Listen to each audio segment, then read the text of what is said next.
We have two options when it comes to configuring our IPv4 addresses on our routers.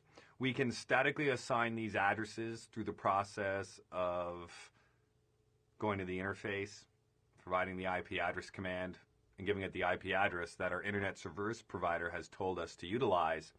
Or we can use DHCP, whereby our router interface is going to use the DHCP process in order to find a DHCP server, which would be in the ISP's network, and obtain an IP address from that particular DHCP server. If we examine the configuration, or the static configuration, we can see that we go to the interface. In this case, it's interface Ethernet 0/0. We use the IP address command 209.165.200.225, specify the subnet mask. We type in no shutdown to enable the interface if it's disabled.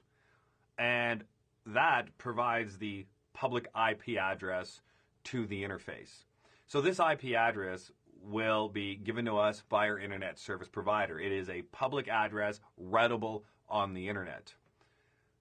If we want to connect up to the internet and allow our internal users to access those resources, we're going to need a route configured on our router, pointing to all of the prefixes, all of those networks on the internet. How can we do that? Well, one of the options is to use Border Gateway Protocol, but in this case, we are a single-homed connection. So BGP is not a logical solution in this case. We can simply use static routing. So we set up a static route on our router, that edge router, using the IP route command, and we use a static default route 0000 with an ex-top IP address of the ISP's router interface. And as a result now, any packets that arrive at this router that are destined for destinations that our router doesn't know about, it's going to utilize the static default route to send it out to the internet. But do you remember how, if in EIGRP, for example, in our corporate network, if we're using EIGRP, how can we advertise this static default route into the autonomous system so that way all of the EIGRP routers know that to reach the internet or those networks that they don't know about, send it to this particular router? That's right, we can do the redistribute static command on our edge router here, and that will allow the router to inject this static default route into the routing process and train all the other routers about it. What about OSPF? Do you remember the command with OSPF? Yeah, it's not redistribute, that's for sure. It's default information originate. When you type in default information originate, it takes the static route from the routing table and it puts it into the OSPF link state database so it can be advertised to the other routers running OSPF. If we want to use DHCP, all we do is go to the interface, connect it up to the service provider's network, and type in IP address DHCP.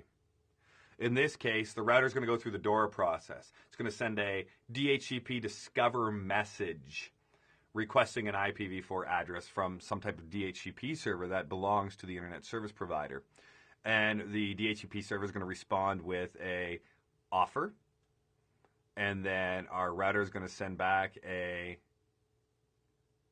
request, and then the server will respond back with an acknowledgement. So it goes through that DORA process that we should be familiar with at this point in time.